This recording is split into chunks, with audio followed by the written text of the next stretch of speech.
আরে ওর পাত তো খালি হয়ে গেছে। ও মা, পাত যে একেবারে খালি। এত কম খেলে দেখি দেখি। এই না কি কাণ্ড, বাটিগুলোও যে ফাঁকা। মাত্র 29 পিস মাংস খেলে কি পেট ভরে বাবা? তাই তো। মা, ও মা, কোথায় গেলি মা? মাংস দে। তাড়াতাড়ি আ। ও মা, বাবা ছোট কাকিমা খুব ভালো মাংস রান্না করে, খাও। বাবা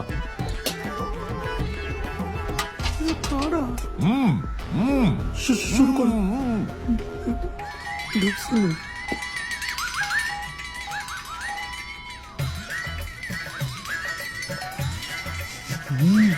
কি একটা একটা করে মাংস দিচ্ছিস? ওটা বালতিটা বসিয়ে দে। দাঁড়া তো, ভালোবেসে আদর করে খাওয়াচ্ছে মা, তাতে হচ্ছে না। গোটা বালতিটা বসিয়ে দে।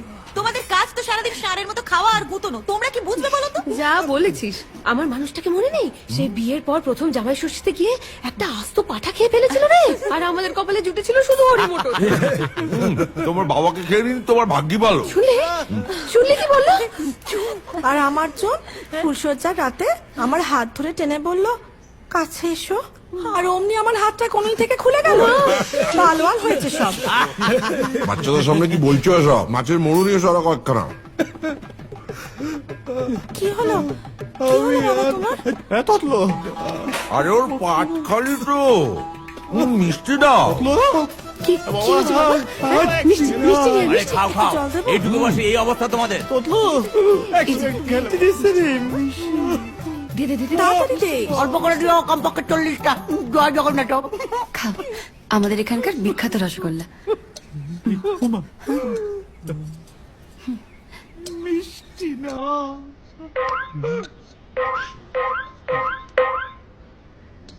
খাও। ছলো ছলো নয়ন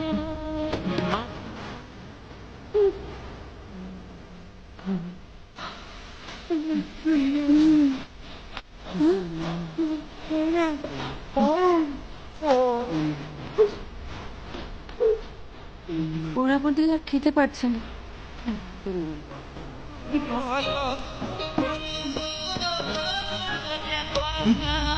আর